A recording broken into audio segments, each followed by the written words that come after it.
Elías era un hombre cuya integridad se reflejaba en cada rincón de su vida. Su pequeña empresa de suministros no era solo un negocio, sino el fruto de décadas de sacrificio, honestidad y una fe inquebrantable. En la ciudad, todos conocían su nombre como sinónimo de confianza. Si Elías daba su palabra, no hacía falta ningún papel firmado. Sin embargo, en la sombra de su prosperidad, se gestaba un veneno que él, en su bondad, no supo detectar a tiempo. El éxito, cuando es puro, a menudo despierta la envidia más oscura en corazones que no conocen la gratitud. Y en el entorno cercano de Elías, esa sombra tenía un nombre y un rostro conocido desde la infancia. Javier, su socio más cercano y amigo desde que ambos compartían juegos en las calles polvorientas de su barrio, lo observaba con una amargura creciente. Para Javier, la sociedad no era un equipo, sino una competencia silenciosa que sentía estar perdiendo. Consumido por un resentimiento que quemaba sus entrañas, comenzó a conspirar en la penumbra de su oficina. Con una frialdad aterradora, aprovechó el acceso total que tenía a la vida de Elías para falsificar firmas en documentos legales y desviar fondos hacia cuentas fantasma. No se detuvo ahí. Se encargó de difundir calumnias diseñadas para destruir la reputación que a Elías le había tomado una vida entera construir. El plan de Javier era perfecto: arrebatarle todo. El impacto de la traición golpeó a Elías como un rayo en un cielo despejado. Una mañana, al intentar pagar a sus proveedores, descubrió con horror que todas sus cuentas bancarias habían sido congeladas por una orden judicial. La confusión inicial se transformó en agonía cuando una demanda legal devastadora llegó a sus manos, acusándolo de fraudes masivos que jamás había cometido. El rechazo de su comunidad fue casi instantáneo. Aquellos que antes lo saludaban ahora cruzaban la calle para evitarlo, y los medios locales se llenaron de juicios basados en las mentiras que Javier había sembrado con astucia y crueldad. De repente, el hombre respetado se convirtió en el paria de la ciudad, señalado por todos. El peso de la injusticia comenzó a asfixiar la paz de su hogar. La familia de Elías, ajena a los manejos del negocio, pero víctima directa de las circunstancias, empezó a sufrir las consecuencias del odio ajeno. Sus hijos regresaban de la escuela con la mirada baja por los crueles comentarios de sus compañeros, y la tensión en la mesa se volvió una constante que amargaba cada bocado. El miedo al futuro, a la ruina y al escarnio público consumía las energías de su esposa, cuyo rostro reflejaba el cansancio profundo de las noches en vela. El aislamiento emocional era una prisión invisible que amenazaba con quebrantar su espíritu y su voluntad de seguir adelante. Antes de continuar con esta historia de fe y ver cómo Dios empieza a actuar en favor de los justos, suscríbete al canal y cuéntanos en los comentarios desde dónde nos estás viendo, para que nuestra comunidad siga creciendo en oración. En medio de esa oscuridad, una noche en la que el silencio de la casa era solo interrumpido por el viento, Elías se refugió en su estudio. Buscó entre sus pertenencias y sacó una Biblia vieja con las páginas amarillentas. Al abrirla, sus ojos cayeron sobre las primeras palabras del Salmo 35.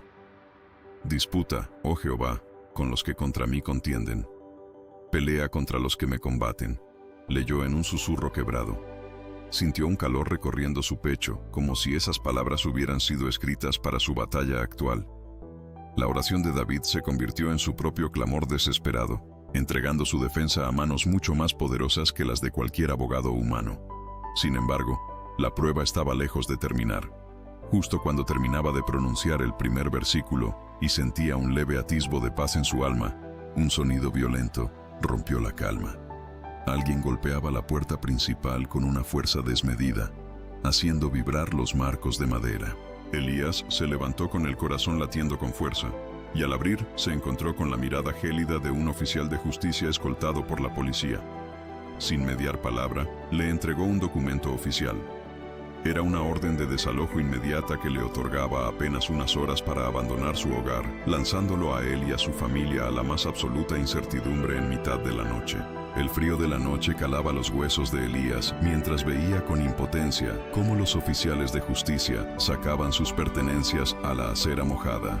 Sus hijos lloraban en silencio, abrazando los pocos juguetes que pudieron rescatar antes de que los sellos oficiales cerraran su hogar para siempre. Javier no se había conformado con robarle la empresa. Su verdadero objetivo era la aniquilación total de su dignidad ante toda la sociedad. En las horas siguientes al desalojo, el ataque se trasladó al mundo digital con una ferocidad inaudita. Las redes sociales se inundaron de perfiles falsos que pintaban a Elías como un hombre consumido por la avaricia y el engaño sistemático. Los medios locales publicaron titulares amarillistas que daban por sentada su culpabilidad absoluta sin investigar la verdad. Era un asedio implacable, una tormenta de calumnias orquestada que buscaba destruir el buen nombre que Elías construyó durante décadas de honestidad y sacrificio constante. La lucha por la supervivencia diaria se volvió un calvario de puertas cerradas y rechazos constantes. Cada vez que Elías buscaba empleo, incluso en puestos manuales, se encontraba con una pared de hielo infranqueable. Los empleadores potenciales, al buscar su nombre en Internet, veían la difamación masiva creada por Javier y le negaban cualquier oportunidad de sustento por miedo a represalias. Parecía que la red oculta mencionada en el Salmo 35 se había materializado en cada rincón de la ciudad. Elías sentía que caminaba sobre un campo minado donde cada paso era una trampa diseñada para llevarlo a la desesperación absoluta. La escasez económica golpeó con fuerza la mesa de su familia, y las miradas de lástima de los pocos conocidos que aún le hablaban eran tan dolorosas como el odio manifiesto de sus enemigos gratuitos. Una tarde gris, un vehículo de lujo frenó bruscamente junto a él en un charco, salpicándolo de agua sucia. El cristal se deslizó lentamente para revelar el rostro triunfante de Javier. Con una sonrisa cargada de veneno, se burló abiertamente de su precaria situación actual. Le preguntó irónicamente si sus oraciones llenaban su estómago vacío, o si su Dios enviaría un milagro para evitar que su familia durmiera en la calle. Tu Dios no te ayudará en la corte, Elías. Allí solo importa el poder terrenal y el dinero, sentenció antes de arrancar con un rugido, dejando una estela de humillación tras de sí. Elías recordó con dolor las palabras del rey David sobre los enemigos que se alegraban de su caída. La burla de Javier era un eco exacto de los sufrimientos bíblicos, confirmando que la maldad humana no ha cambiado en milenios. En medio de esa vulnerabilidad extrema, la sombra de la tentación apareció bajo una forma seductora. Un antiguo contacto del pasado, un hombre que se movía en los márgenes oscuros de la legalidad, lo citó discretamente en un café apartado. Con una frialdad pragmática, le ofreció soluciones violentas e ilegales para detener definitivamente a Javier.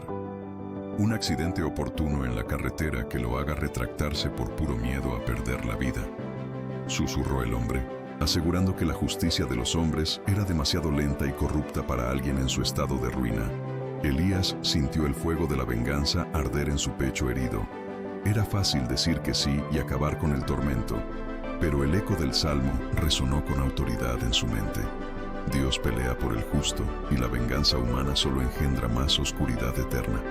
Con una determinación férrea, Elías rechazó la oferta, eligiendo la integridad y la fe sobre la barbarie. Esa misma noche, mientras intentaba consolar a su familia en el refugio, el teléfono de Elías vibró con una llamada de número oculto. Una voz distorsionada por el miedo y la estática le habló con una rapidez angustiante. Javier no está solo en este complot, Elías. Él es solo una marioneta, advirtió el informante antes de colgar abruptamente.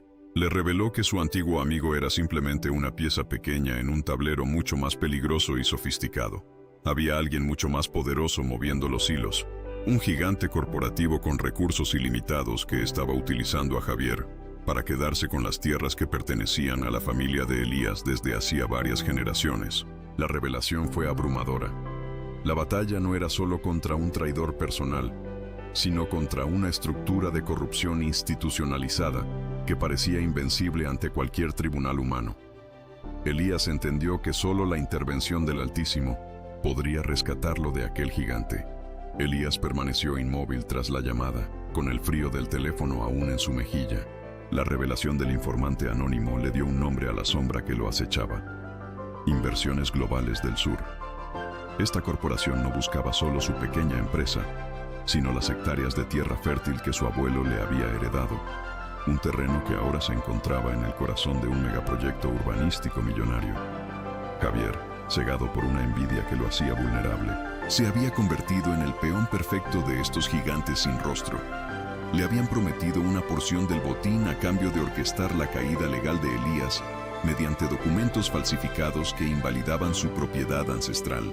Era una lucha desigual, un gigante de acero y dinero contra un hombre cuya única posesión real en ese momento era su fe inquebrantable. Entendiendo que esta batalla no se libraría únicamente en despachos de abogados corruptos, Elías tomó una decisión radical que desconcertó a su propia familia. Se retiró a un rincón del pequeño refugio temporal donde se hospedaban y comenzó un ayuno de 3 días. Sumergido en las páginas desgastadas de su Biblia, sus labios repetían con un fervor nuevo los versículos del Salmo 35. «Sea su camino tenebroso y resbaladizo, y el ángel de Jehová los persiga», clamaba en la penumbra. No era un deseo de odio personal, sino un clamor profundo por la justicia divina que trasciende la comprensión humana. Durante esas 72 horas, el hambre física fue reemplazada por una sed espiritual de rectitud. Elías visualizaba al ángel del Señor bloqueando los caminos de la corrupción y desmantelando los planes que se habían trazado en la oscuridad de las oficinas corporativas.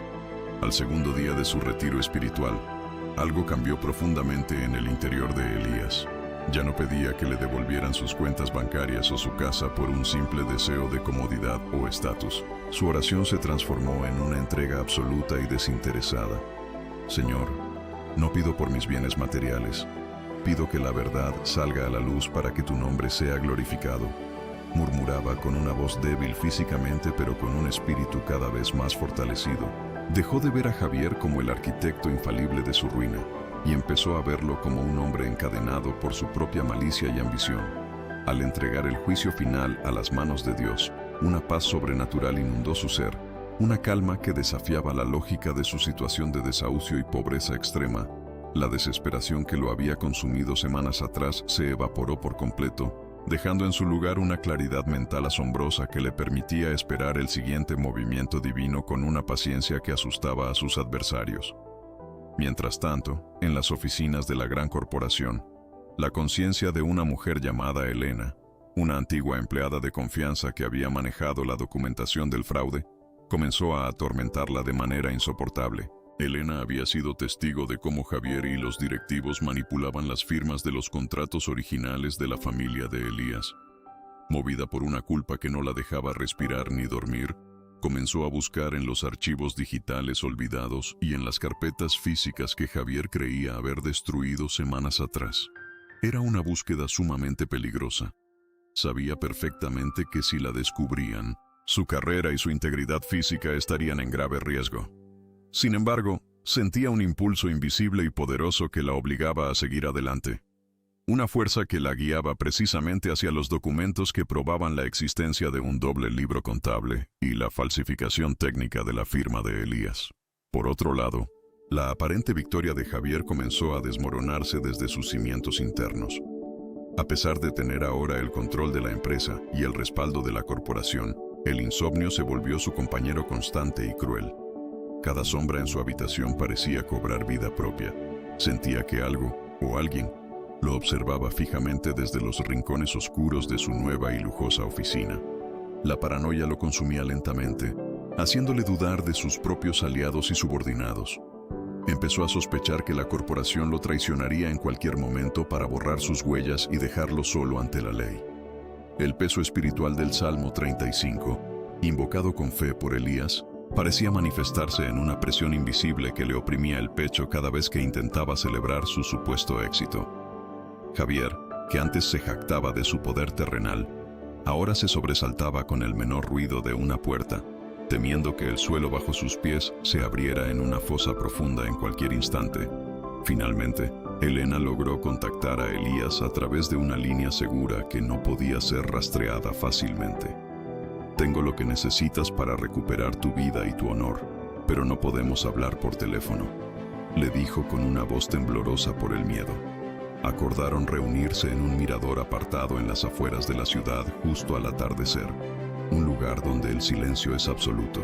Elías, sintiendo que Dios finalmente estaba moviendo las piezas del tablero a su favor, tomó el viejo vehículo que un amigo le había prestado y se puso en marcha con esperanza renovada. La ruta incluía una bajada larga y peligrosa, conocida por sus curvas cerradas y su pendiente pronunciada que bordeaba un precipicio. Al iniciar el descenso, Elías pisó el freno para ajustar la velocidad antes de una curva mortal, pero el pedal se hundió hasta el fondo sin ofrecer la más mínima resistencia. El pánico inicial fue seguido por una comprensión aterradora.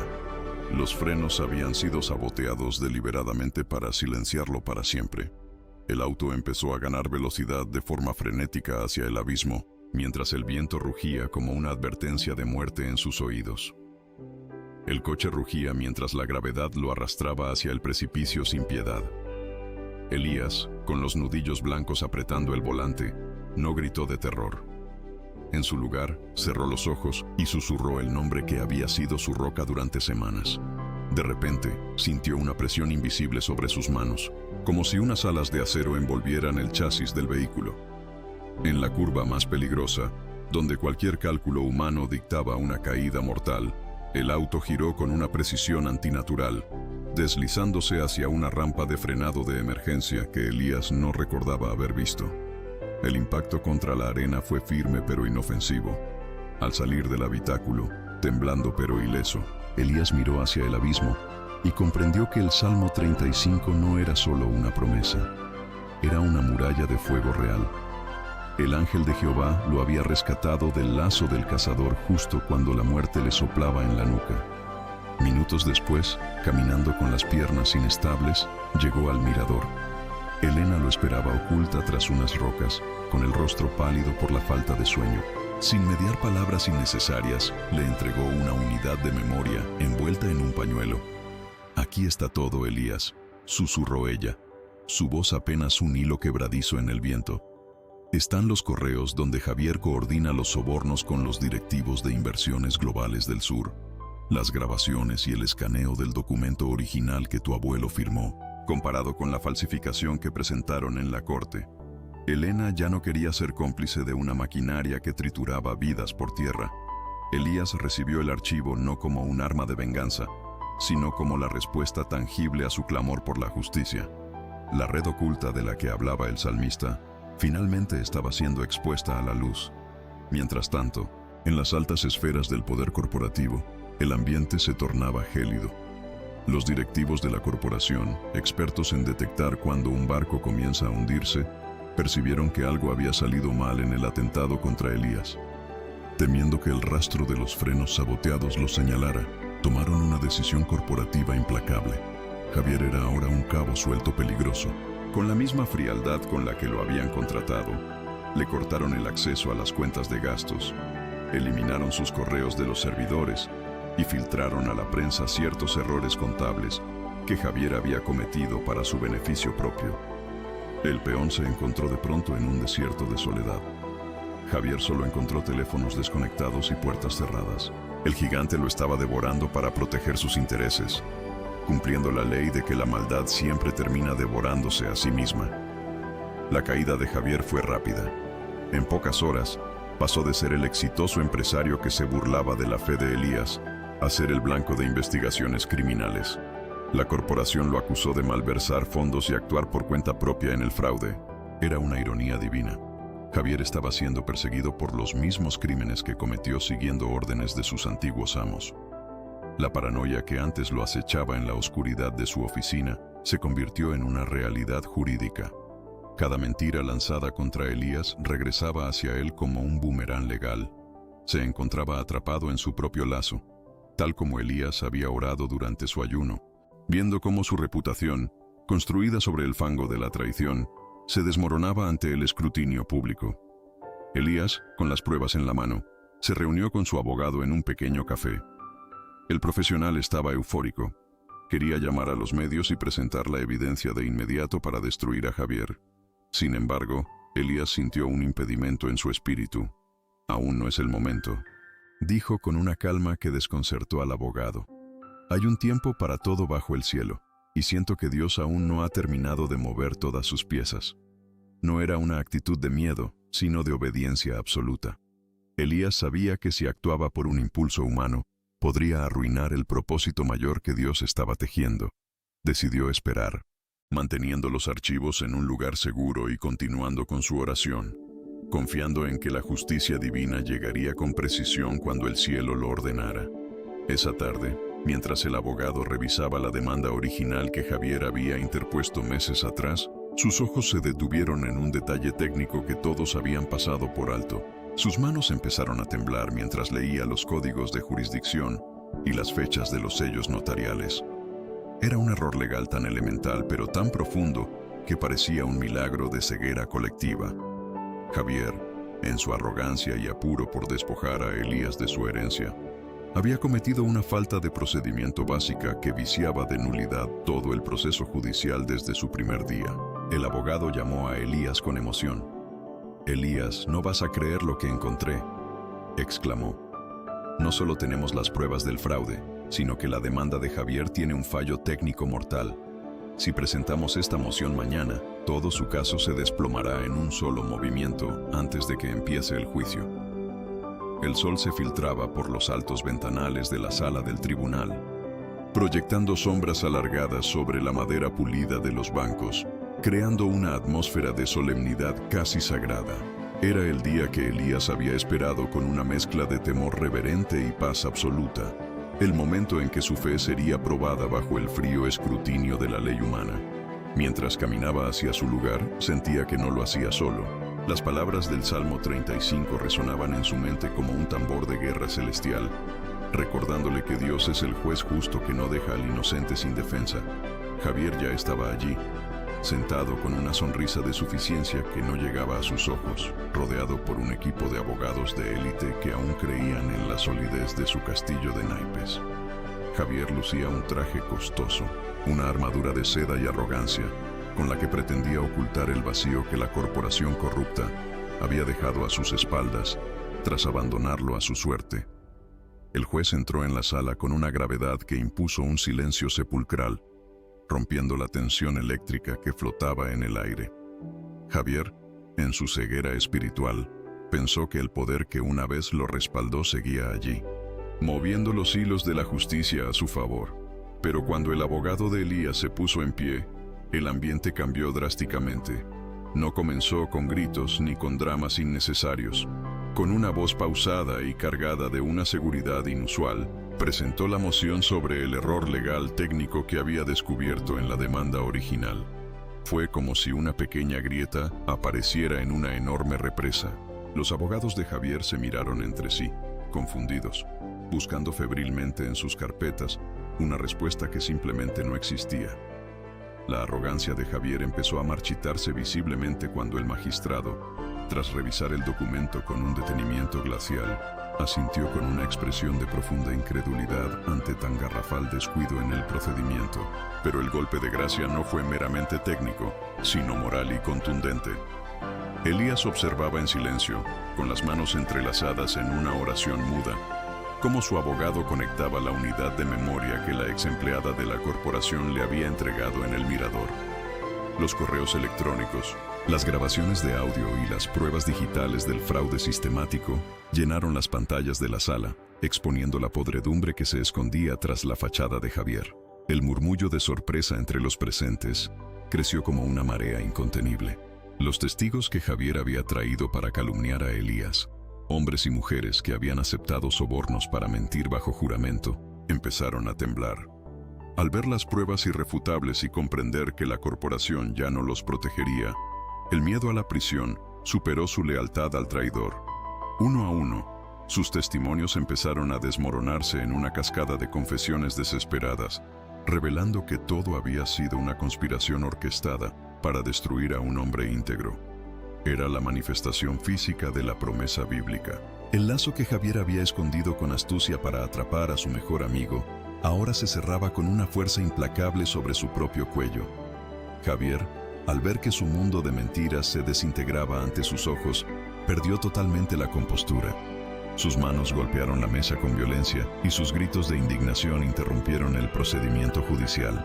Su verdadera naturaleza, aquella envidia mortal que lo había llevado a traicionar décadas de amistad, emergió con una ferocidad que dejó a todos los presentes atónitos. Ya no era el exitoso empresario de las redes sociales, sino un hombre acorralado por las consecuencias de su propia maldad.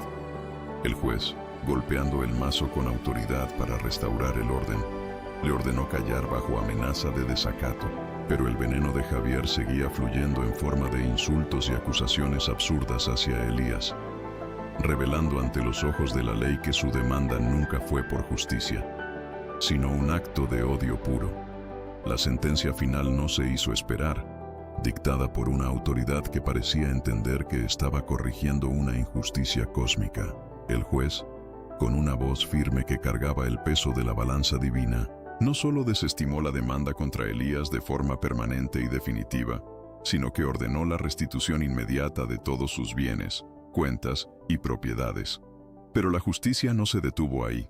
Al ver la magnitud de la conspiración revelada en los archivos digitales, el juez dictaminó que se abriera una investigación criminal exhaustiva contra Javier y los directivos de la corporación por fraude agravado, perjurio y extorsión. Elías cerró los ojos y respiró hondo, sintiendo cómo un peso de 1000 toneladas se levantaba de sus hombros. No sentía el deseo mezquino de celebrar sobre la ruina de su enemigo, sino una gratitud profunda y humilde que le humedecía los ojos. Dios había peleado su batalla en la luz de la verdad mientras él permanecía refugiado en la sombra de sus alas. Al salir del tribunal, el aire fresco de la tarde golpeó el rostro de Elías, trayendo consigo un perfume de libertad que no había sentido en meses. La prensa local se agolpaba en las escalinatas buscando una declaración, pero él solo deseaba llegar a su hogar para abrazar a su esposa e hijos. De repente, entre el caos de cámaras y micrófonos, Javier surgió de entre la multitud como una sombra desfigurada por la rabia y el fracaso. Había logrado eludir momentáneamente a los oficiales que lo custodiaban y se abalanzó hacia Elías con el puño en alto y los ojos inyectados de odio, decidido a descargar su frustración de forma física frente a todos. Sin embargo, algo asombroso y sobrenatural sucedió ante la mirada de decenas de testigos. Javier se detuvo en seco a pocos centímetros de Elías, como si hubiera chocado violentamente contra un muro de cristal sólido o una pared invisible de aire denso que protegía al hombre de fe. Sus pies se resbalaron y cayó hacia atrás, jadeando y aterrorizado, incapaz de avanzar un milímetro más, mientras Elías permanecía inmóvil y sereno, rodeado por una paz que ningún ataque humano podía quebrantar. La paz regresó al hogar de Elías como un torrente de luz que disipó hasta la última sombra de la injusticia. Los días posteriores a la histórica sentencia fueron un testimonio vivo de restauración total. Las cuentas bancarias, que una vez estuvieron bloqueadas por la mentira, fueron liberadas, y su pequeña empresa volvió a abrir sus puertas con una fuerza renovada que sorprendió a toda la ciudad. Elías ya no era el mismo hombre. Su mirada reflejaba ahora una profundidad sagrada nacida directamente del fuego de la prueba. Su esposa e hijos, que tanto habían sufrido en silencio bajo el peso de la incertidumbre y el temor al desalojo, volvieron a sonreír con una libertad que llenó de alegría cada rincón de su casa. Sus empleados lo recibieron con lágrimas en los ojos, reconociendo que la integridad inquebrantable de su jefe había sido el escudo real que finalmente protegió el sustento de todas sus familias. Caminó por su oficina con la humildad de quien sabe que cada centímetro de su éxito recuperado es un regalo de la providencia divina. La reputación que Javier intentó arrastrar por el fango fue limpiada y elevada a niveles impensados, convirtiéndose Elías en un símbolo de esperanza y honestidad en toda la región. Mientras tanto, el destino de Javier servía como un recordatorio sombrío de la ley inquebrantable de la siembra y la cosecha. Sin el respaldo de la corporación corrupta, que lo desechó como a una pieza defectuosa en cuanto las autoridades iniciaron la investigación criminal, Javier se encontró sumido en una soledad gélida y absoluta. Sus bienes materiales fueron confiscados para reparar los daños causados a los afectados y terminó en una celda gris, enfrentando una larga condena por fraude agravado y perjurio. La envidia mortal que lo impulsó a traicionar a su mejor amigo de la infancia ahora lo consumía por dentro, dejándolo sin nada más que el eco de sus propios remordimientos. Sin embargo, Elías, movido por una compasión que solo el Espíritu de Dios puede otorgar, decidió visitarlo en la prisión semanas después. No fue allí para regodearse en su victoria ni para lanzarle en cara su estrepitosa caída. Sentado frente al cristal grueso de la cabina de visitas, vio a un hombre roto y despojado de toda su arrogancia mundana. Elías le habló con serenidad de que, aunque había perdido su libertad física, aún podía salvar su alma si se arrepentía de corazón ante el Creador. Le entregó una Biblia nueva, marcada cuidadosamente en el Salmo 35, el ancla espiritual que lo sostuvo durante su propia tormenta. Javier bajó la cabeza y lloró ante un perdón que sabía que no merecía, sintiendo que la gracia divina era mucho más poderosa que cualquier castigo de la ley humana. Este acto de amor incondicional impactó a la comunidad entera más que el propio desenlace del juicio. La vida de Elías se volvió un faro para otros que enfrentaban ataques injustos, deudas opresoras o traiciones dolorosas. Si hoy te encuentras en una situación similar, si sientes que manos poderosas conspiran en secreto para quitarte lo que Dios te ha dado, recuerda siempre esta historia. El Salmo 35 no es solo una poesía antigua, es una herramienta espiritual activa y vibrante. Cuando Elías decidió no pelear con sus propias fuerzas y entregó la espada de la defensa a Dios, el cielo entero se movilizó a su favor de forma sobrenatural. No hay gigante que no caiga ni red oculta que no se rompa cuando el Dios de los ejércitos interviene en la historia de los hombres. Dios canceló cada ataque contra Elías, confundió a sus enemigos y sacó a la luz la verdad pura que estaba oculta bajo capas de engaño. No permitas que el miedo te paralice, ni que el deseo de venganza corrompa la pureza de tu corazón. La justicia de Dios es perfecta, es infalible, y siempre llega en el momento exacto, sin retrasos. Mantente íntegro en tu camino, persevera en la oración, y deja que el ángel de Jehová guarde tus pasos y confunda a quienes buscan tu caída sin causa alguna.